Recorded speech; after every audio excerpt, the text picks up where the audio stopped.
Hello and welcome to SweetSpotDFS. This is a course fit video for the 2021 Shriners Hospitals for Children Open. Here's what I'm going to cover. I'm going to go over the tournament fact sheets, follow that with course history, a course preview, where basically I'm going to talk about what shot shape is important off the tee and into the green.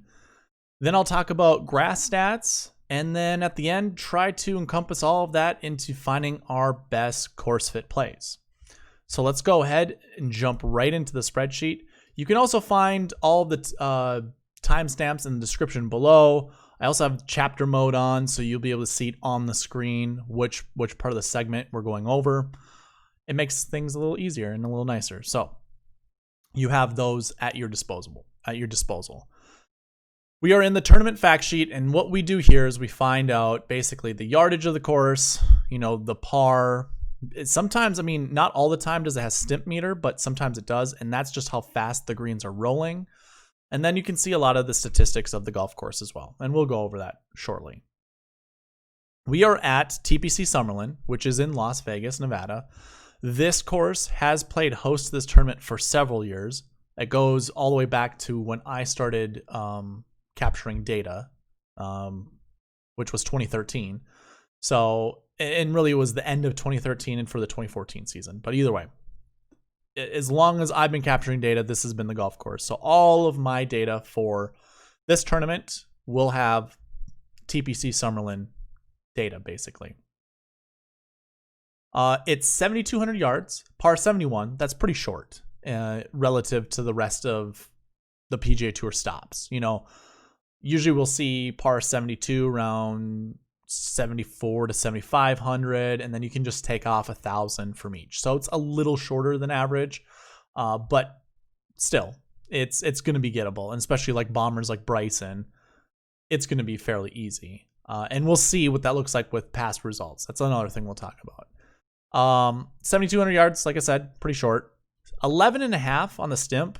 That's kind of on the slow end, and I'm not positive if that's just because they can't get them faster or if that's where their target goal is.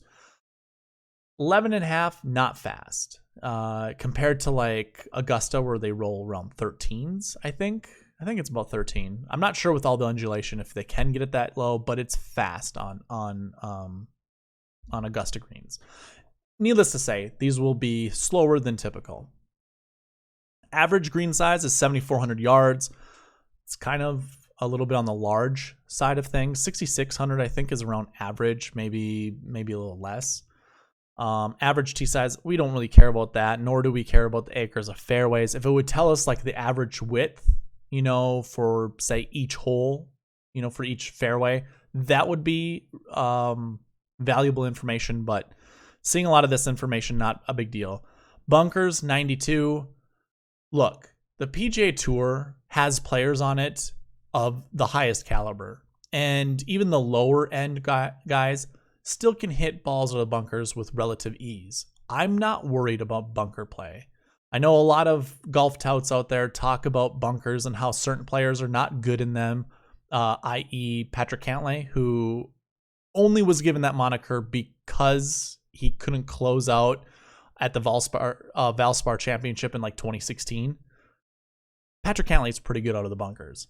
Either way, pros are good out of the bunkers, and a lot of times you want to be in the bunker in the U.S. Open, you would have wanted to be in the bunker relatively to, in comparison to the rough, because hitting out the rough was difficult. At this course, probably don't have to worry about that because it's not very tall. And you can see what type of grass we have here. We're playing on bent grass greens with like Bermuda grass all over the place. So Bermuda, they're not going to get Bermuda to be very thick because that would be insane. And I won't lie, I'm not sure in comparison how thick this rough is to other golf courses. 2 inches seems pretty forgivable, I guess. I wouldn't say it's short, and I wouldn't say it's long. So it'll be interesting. And that's actually a really good thing that I want to bring up. Typically, when we look at grass, we only look at the greens because, let's face it, most of the pros are going to be on the greens 50% of the time. and that is a grass. I mean, that is the surface that matters the most when it comes to grass. But don't downplay hitting out of the rough or around the greens. Like, Bermuda's going to matter. So if you are checking out stats, if you have the capability, check out bent grass for putting, but then check out Bermuda for, chipping or around the green, and out of the rough. If you can dig down to those layers, that's what you should be doing for grass stats. But I don't have that information, so we're going to be looking at bent grass results only, which I think is going to be fine. In all honesty, I think it's going to be fine. I think the Bermuda here isn't as strong. I wouldn't say it's going dormant because it's still hot in Nevada. Yeah, never mind. I'm going to take that back. It's probably just going to be plain old Bermuda, and that's what you can expect. And then there's some other information, other pieces of information down here, like additional notes with Fuzzy Zeller, and the rest of the information. Architect Bobby Weed. I'm not positive exactly who that is, so I'm not really going to talk about Bobby Weed. I don't think we've seen him design other golf courses on the PGA Tour, so we're not going to talk about it. Okay, the next place I want to go to, I'm going to go to the spreadsheet, but we'll talk about results. Actually, pause that. We're going to go to the course. Now, typically what I've done in the past is show a flyover, but YouTube has a really good identification process. So some of the videos I've shown in the past have been copyrighted.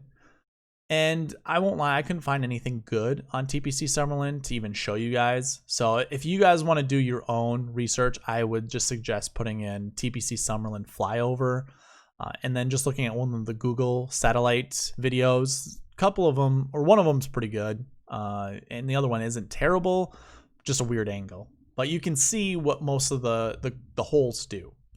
So I have them written in notes. The OTTSS, where you can see it right here, that's off the tee shot shape. APPSS would be approach shot shape. So really this is off the tee into the green. And we can see the yardage over here. This ends up equaling out to be 7131, but if we were to go back to the, they're going to try to set it up around 7,200 yards. And I have all the different ball shapes that I think these shot shapes will be required. Wow, can't speak. In order to score low. A lot of these holes does not matter what the shot shape is. I shouldn't say a lot. I would say you could cut a lot of these draws and fades in half, and it won't really matter which shot shape a golfer plays. But if you want to go low, it's just advantageous to have the shot shapes that I have up here. So you can see my notes here. I don't think my head's in the way of any of them, except for maybe hole 16. But either way, I would suggest just pausing the video, reading through it, and screenshotting it. I don't want to spend too much time talking about each of these holes and what shot shape is required because, in all honesty, that takes up too much of the time, and we could be talking about other important things. So I did a tally here at the bottom where I think it's important that 5 of the holes have a draw on them, 2 of them, and this is off the tee, I'm sorry if I didn't say that, but off the tee draws, we have 5, off the tee fades, we have 2. So draws favor fades, by 3. There's a difference of 3. For approaches, we actually have a pretty even amount of draws and fades, and where it doesn't matter, there are 4 holes where it doesn't matter. So working the ball at this golf course can present really low scores.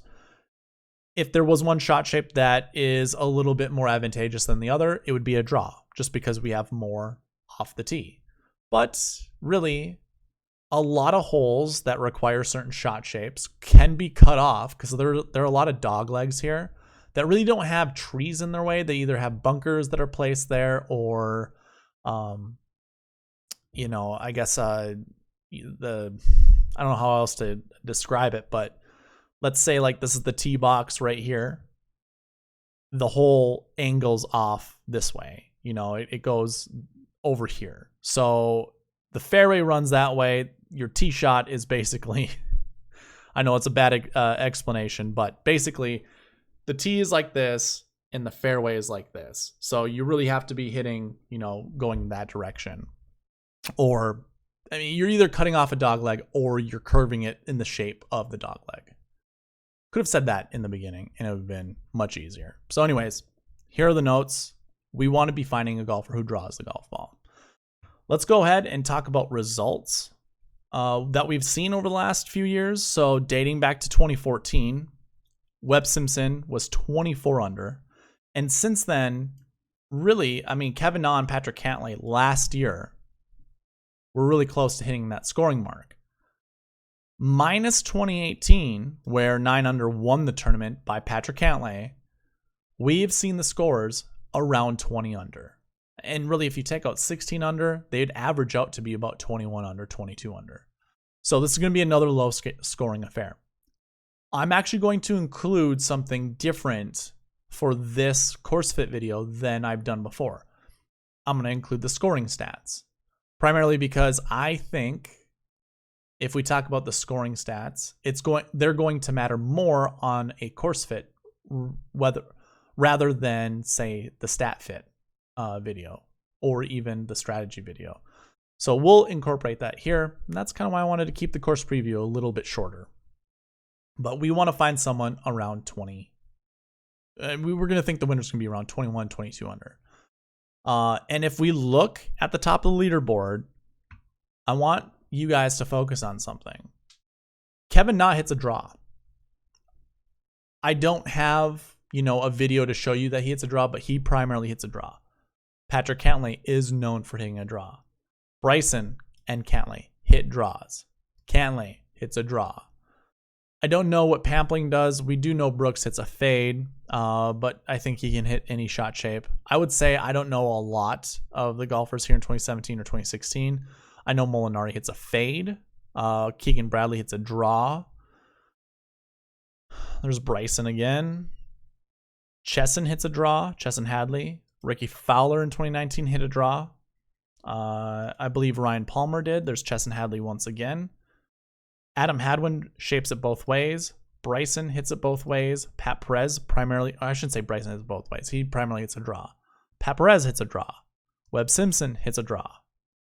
And I'd say I really don't know what the rest of these guys are without looking at my spreadsheet or where I have a lot of that data stored. But it shows that most golfers hit draws. And Webb Simpson has won this event before. He hits a draw, primarily hits a draw. So I think our winner is more likely going to hit a draw. There's something kind of funny with that, though. If we go to the 2021 DK page, I just want to show you something really quick. We're not going to really stay on this page. We'll come back for the scoring information here. Your top 3 guys on the salary leaderboard for DraftKings all hit draws. So you could anchor any of your lineups with those golfers, and I think you're going to be just fine. And if you wanted a cheapie down here, I wouldn't even say cheapie, but another golfer that has the potential to go low that hits a draw, Matthew Wolff. Definitely would consider Matthew Wolff. But either way, I don't want to stay too long on that. Let's go ahead and get into course history. I don't have it filtered yet, but we can certainly go ahead and do that. It shows I have 146 golfers. That can't be right.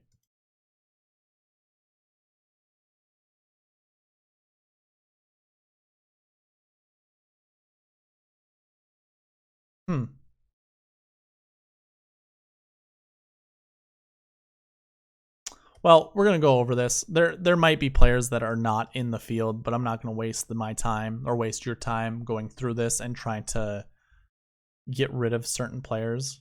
I'm not sure if Luke List is actually playing in this, is he? Yes, he is. Okay.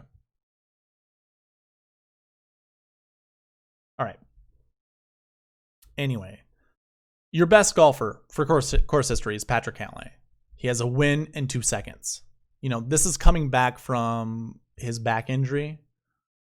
I think he probably had a start here in 2013 or 2012. Well, 2012.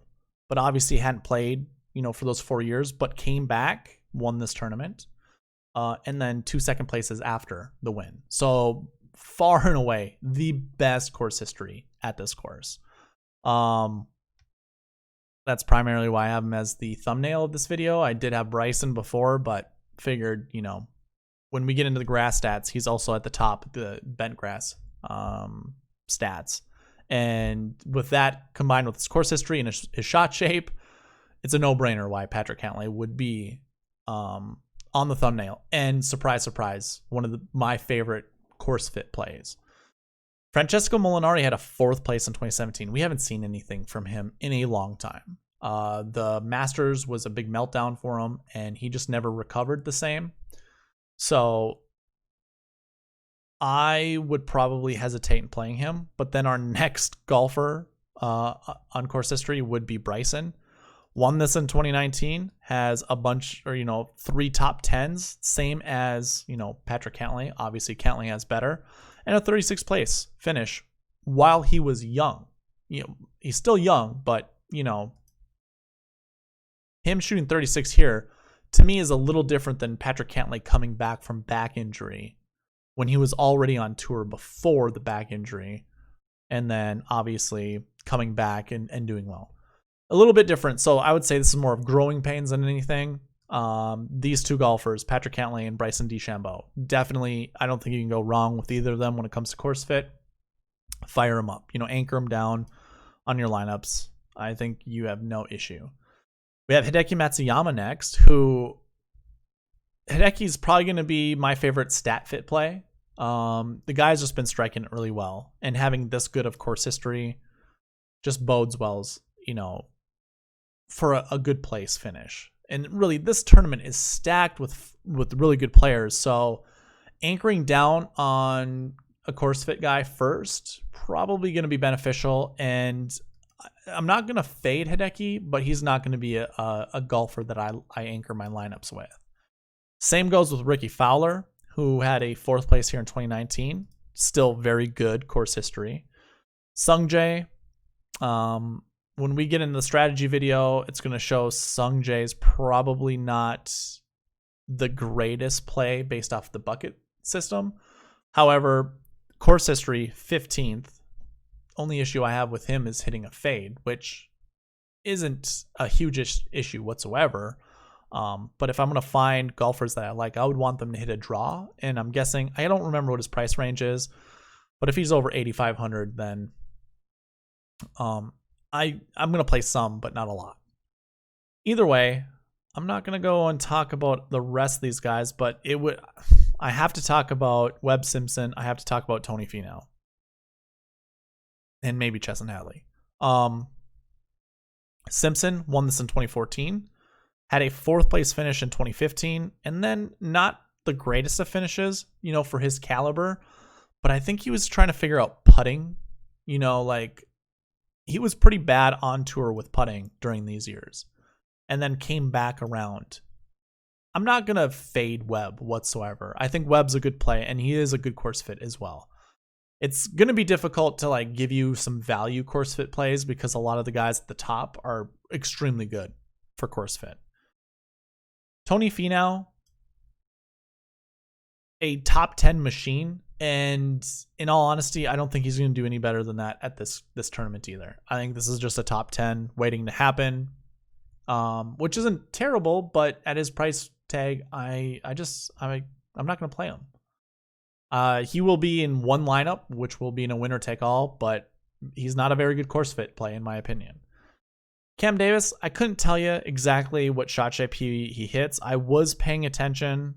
And I'm pretty sure I wrote it down somewhere. I don't have it in front of me right now. I think he hits a relatively straight golf ball. So, I wouldn't say he's a bad course fit play whatsoever. Chesson Hadley, I think, would be a very good course fit play. He hits a draw, like I said. He's going to be fairly cheap. I think it's okay to go with him. Same with Hadwin. Hadwin shapes the shots all directions. He is a golfer that just likes to work the ball with all different shot shapes. You know, a punch fade, which really it's more of a stinger, I should say. You know, high draw, even a high fade, low draw. He likes to move the ball all over the place, and this is a course I think he can do well at.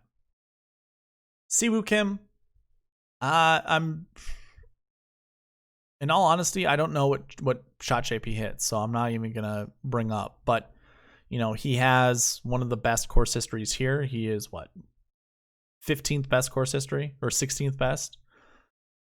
You could do worse, like say Luke Donald. I will not be playing any Luke Donald. I will not be playing any William McGirt or Patton Kizzire or Robert Streb. So I think those guys to me are a little irrelevant up here on the top of the course history.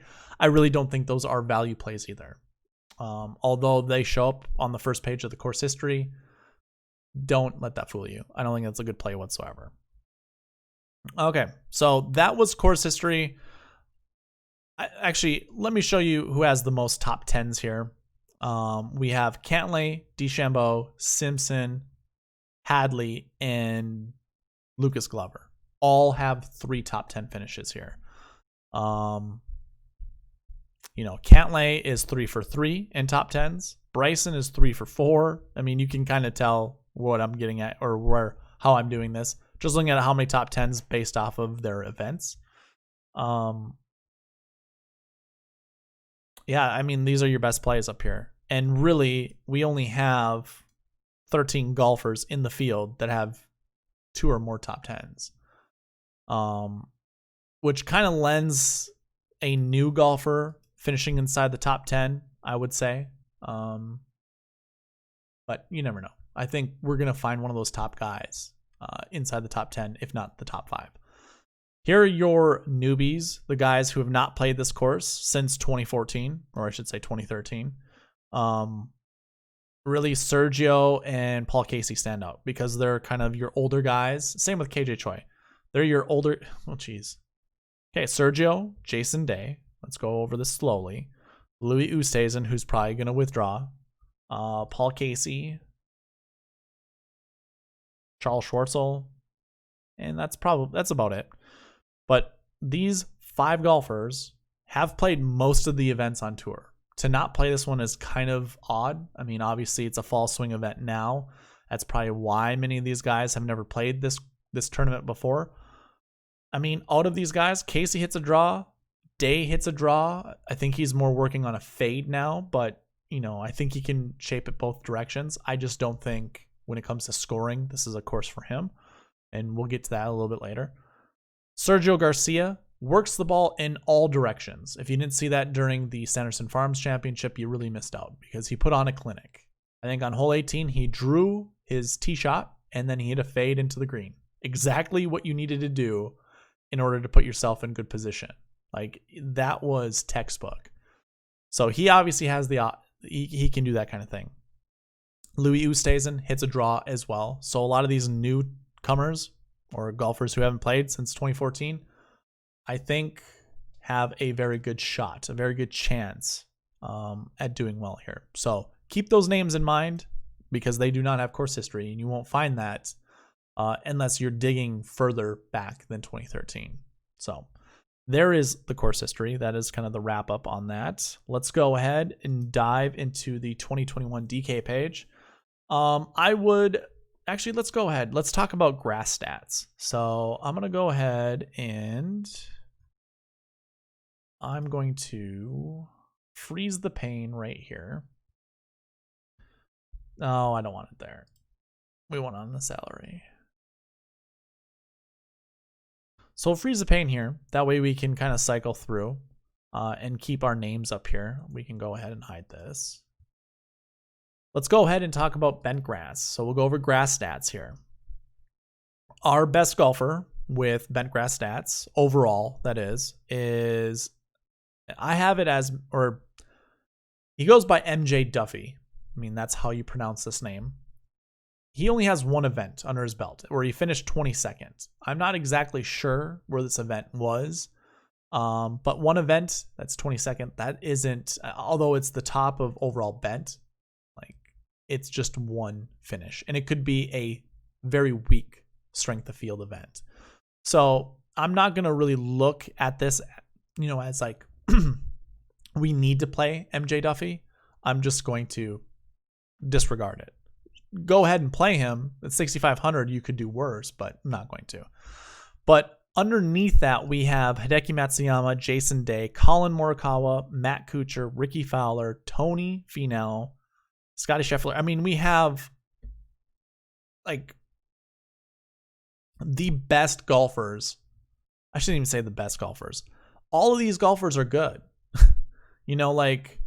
Maybe not so much Matt Kuchar nowadays, but really Hideki Matsuyama. I mean, how many people here are inside the top 100 or top 50? You have Matsuyama. Let's see. Who is not in the top 50? Snedeker is not. Neither is Benny Ann, but we do have Sergio, Casey, Wolf, Im, Louis, and that's it. So we have 14 golfers out of the top 20 for bentgrass stats. Overall bentgrass stats. I'm sorry. 14 of the top 20 bentgrass golfers are top 50 in the world. So that's telling you something. There's a good field at this tournament and good bentgrass stats. So very difficult to try to determine which one is better than another. It's really going to go with your own convictions. So I would go with golfers who draw the golf ball. I would like Ricky Fowler, although he is trying to hit more of a fade. I still think he can draw the ball. Webb Simpson, Louis Oosthuizen down here, Jason Day, Cantlay obviously, Sergio for sure, Casey, Matt Wolf. Yeah, I definitely go there. Interesting not to see Bryson up here, but Bryson isn't too far away. I know that for sure. Bryson actually is. Never mind. He is down here. Bryson is the 32nd best golfer in this field for bentgrass stats. So take that how you will. I'm not too concerned with it, but it might persuade you not to play Bryson, or I should say it might persuade you to play Cantlay or Simpson over Bryson. I don't know how smart that is. I think this is going to be a bomber's paradise for Bryson. I think this is going to be really good for him trying to max out his driver. 2020 bentgrass stats. So now we have MJ Duffy's 22nd place baked into these results. So it's really, how am I trying to word this? It's not going to look as good. The overall bentgrass stats, that obviously looks good, but it being one event in 2020, he's going to have to be better. Obviously, I'm not going to stay on MJ Duffy. I don't even know where I'm going with that. He's not the top for bentgrass. And again, he only has one event under his belt. So I'm not trying to persuade you to play MJ Duffy, and I'm also not trying to dissuade you from playing him either. However, around him, we have Hideki Matsuyama, Francesco Molinari, which probably only has one event under his belt, that 22nd place. Harris English, which is interesting. Hadn't even talked about Harris English at all during this whole entire video until now. But we have Finau, Cantlay, Oosthuizen, Simpson, Day, Wolf, Scotty Scheffler, Paul Casey. Again, no Bryson. So, is it a reason to fade Bryson? Probably not, but maybe. At his price tag, not having good bentgrass stats, that plays a huge factor. But those were your top bentgrass golfers in 2020. So the last thing I want to talk about is scoring average. Haven't really mentioned this in my past videos, but you probably have seen these stats here. And in fact, like what you see in here is from last year's stats. I have to update all of this right here. Really, I could just do it like this. So the average is 70.87, which is definitely better than last week.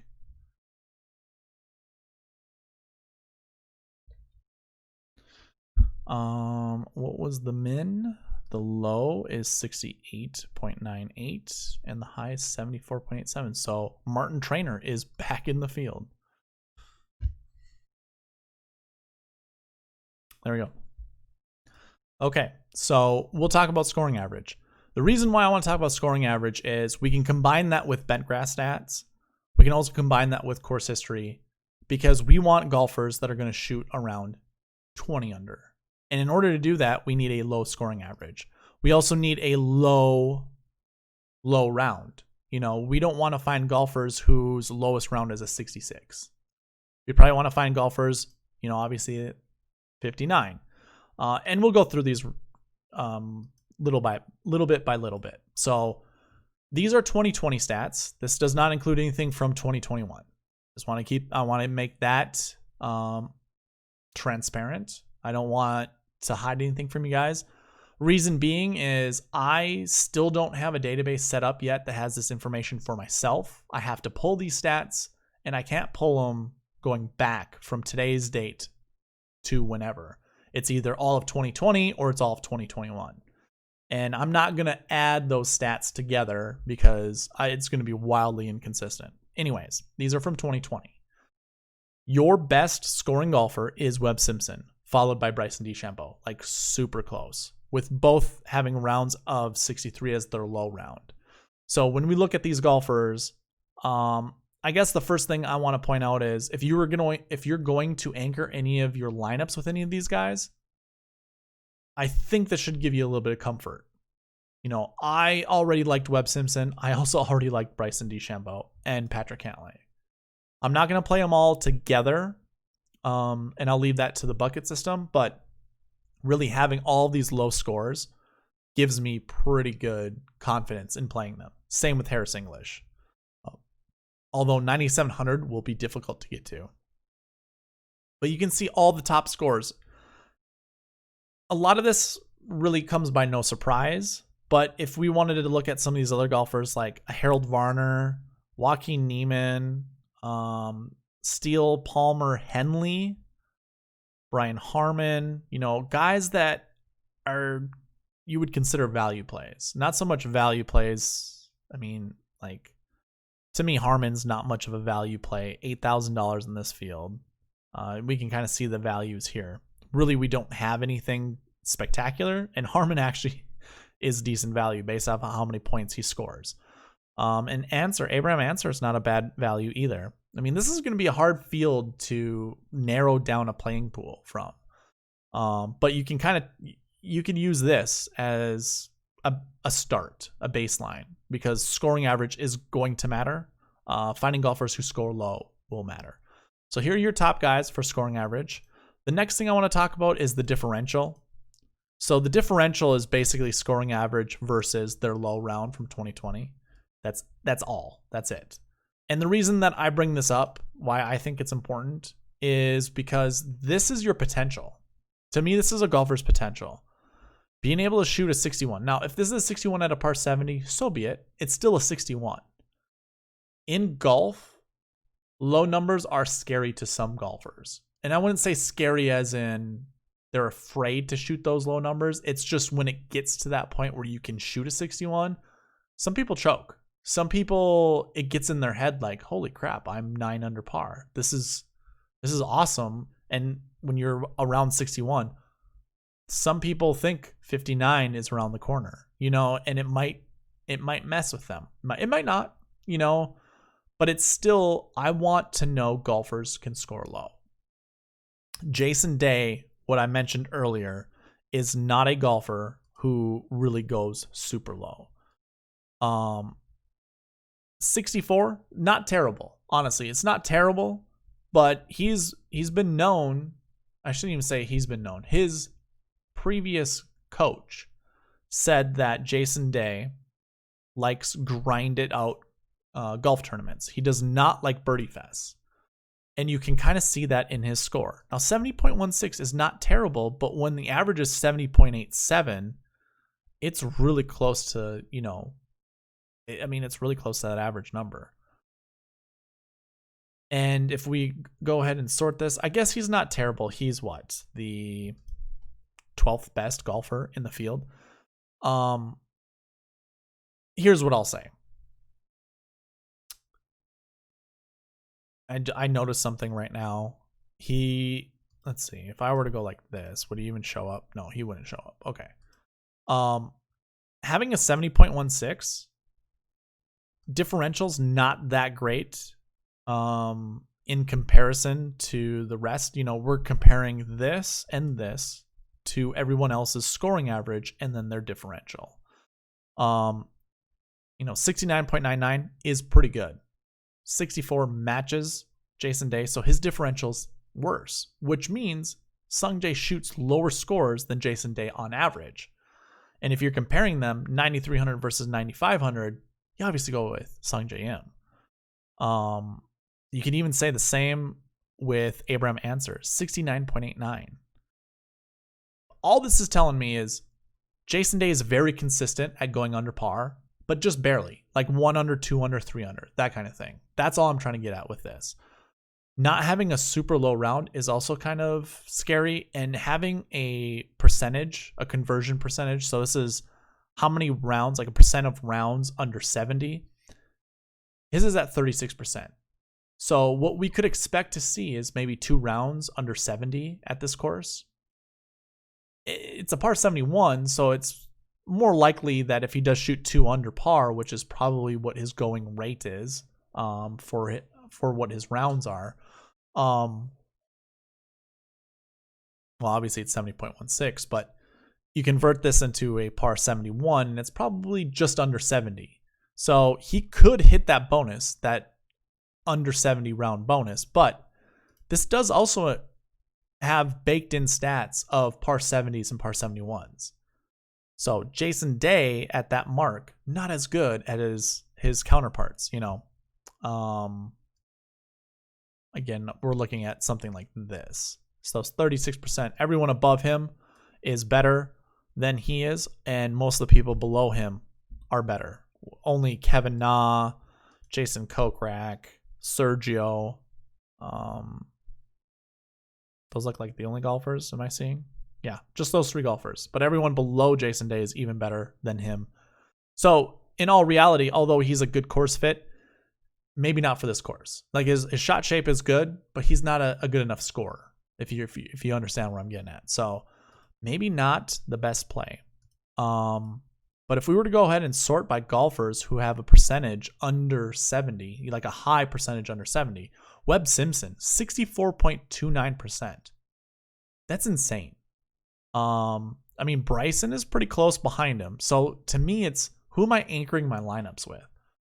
All of these guys, 9,000 and above, could be anchors. Obviously, your average salary on DraftKings is $8,300 that you can use on a player. So if you go over that, obviously you're going to have to come back a little bit. You could pair up someone like a Harris English and a Paul Casey and, you know, still have a decent lineup. But if you were to go like Simpson and any of these two or anyone else in the 9K range, might be pretty difficult. Some interesting, I mean, we see a guy, 6,500, Mark Hubbard. Now, Mark Hubbard hasn't really been playing great as of late, but the end of the 2020 season, this number was in the 60s, believe it or not. It just shows he's not playing his greatest golf right now. And I know it doesn't really show you guys, but if you take my word that it was around 60% at the end of last year or at the end of the last season, you can see how much it's dropped in points. So it's not going in the right direction, but he still has a pretty high clip of rounds under 70. And if we were to go ahead and sort by this, he's at the top. You know, he's tied with Sungjae Im for the most rounds under 70 in this field. It's just he's playing a couple more tournaments. Actually, it would be less. He'd be playing less tournaments if this number's higher than Sungjae. Sungjae's playing more, has a better scoring average, meaning he's a bit more volatile, which isn't terrible. We want golfers who are volatile, primarily because they're going to score lower points. But yeah, as we go through this, the percentage of rounds under 70, again, a lot of our top guys are up here, and I'd be comfortable playing any of these players, really. The other thing to tell you about this, This is a conversion based off of, so where I pull this data from, I'm given how many events they've played and how many rounds they've shot under par. Those events don't tell me how many rounds they've played. So everything is based off of 4 rounds. Some of these golfers have these numbers, have a baked in event of only 2 rounds. So I'm actually cheating their number. I shouldn't say cheating. I'm making their number look worse. So instead of 2 rounds, it's 4. So if one of those rounds was, let's say a 69 and another one was a 76 and they missed the cut, they had 1 round under 70, which for the 2 rounds they played, it was 50%. But where I pulled the stats from, it's going to show one event. That's 4 rounds of golf. It's going to show 25%. So I always like to err that these are a little lower than what they should be. And if that's the case, looking at someone like Webb Simpson is probably better. I mean, it's probably just going to be slightly lower. I don't know how many missed cuts Webb Simpson had last year. It could have been 0. And if that's the case, this is still a good number to look at. But say someone like Mark Hubbard, he probably missed a couple cuts. So that 48% could easily be 60%. Same goes with like Hadwin down here. I know he missed a couple cuts in 2020. This number could be better.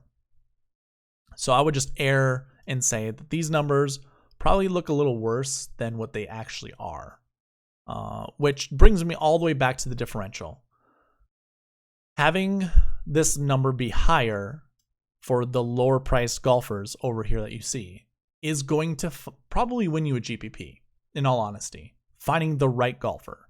So whether that's Robbie Shelton, which I wouldn't say it is, or even Ted Potter Jr. This would be a reason to get on Ted Potter Jr. Would be no one else would be on him, but he can go low. Now we need him to go low at least 2 rounds, if not 3, in order to finish inside the top 10. What's the likelihood of that? That's where you look at this percentage. 18% doesn't look good. And if I already told you that these numbers are probably lower, reflective than what they typically are, well, it would say that his probably is closer to 20-25%, somewhere in that range. Still not good. But you could look at someone like a Tom Hoge, 28%, or Will Gordon. Look at how far from wow. I want to say how far from grace, but that doesn't sound very good. But look how far he's fallen. $6,300 when he was $9,000, or it was $8,600 at Corrales, and then last week he was, I can't even remember, 7 something, but $6,300. That's a good price, especially for someone who can make birdies like he can. 62 was his low round. That's pretty good. I mean, you can do with whatever you want with this information, but to me, it's worth looking into. So I'm going to conclude this video looking at the best stat fit plays, or that I think, or not stat fit, course fit plays. So we can go from top to bottom, and I'll just pick out some players in each price range. Really, it's anything above 10K. So it's these 3 golfers. I think it's Bryson, it's Webb, it's Patrick. You really can't go wrong with any of those golfers. I think they're all really good. Going into the 9K range, to me, I like Wolf. I guess I like Wolf and I like English.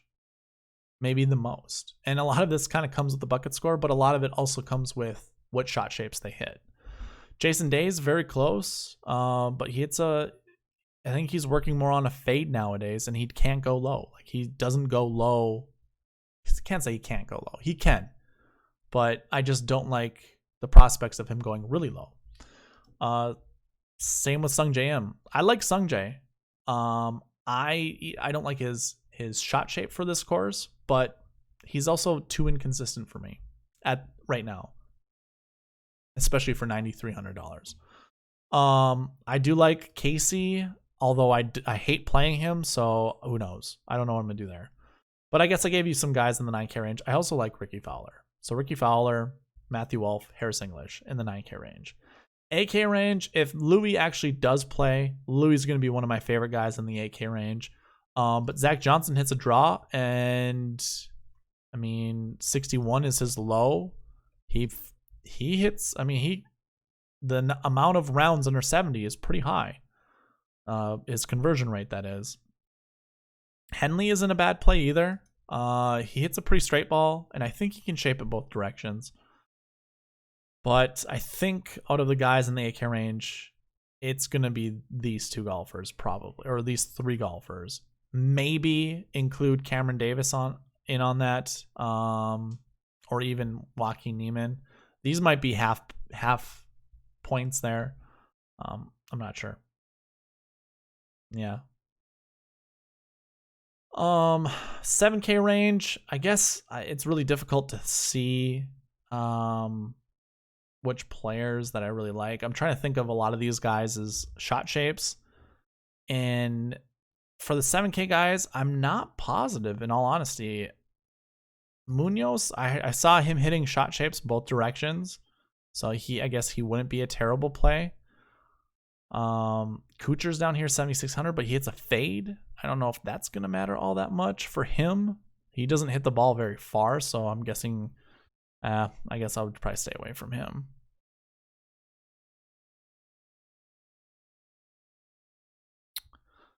I guess Ryan Palmer would be a play I like.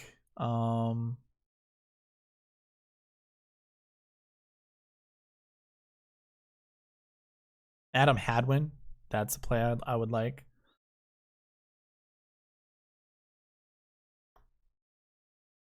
Not a lot. I don't like a lot of the guys in the 7K range, so I guess I'll leave it there. And then 6K, I don't know who really hits a draw. I know Ortiz hits a fade. Oh, there's our guy Chesson. Chesson hasn't really been playing. His scoring average is above average, field average, so don't really like that. This could be a course, though, that he comes back to and does play well. I guess if I'm down here, I might as well look at the best conversion rate of rounds under 70. And we have Cameron Tringali. We also have Henrik Norlander. We have Mark Hubbard. Richie Wierenski. And Will Gordon. So, I mean, you could probably do a little worse than that, but I like those golfers based off of their scoring average in the 6K range. I don't know what shot shape they typically hit.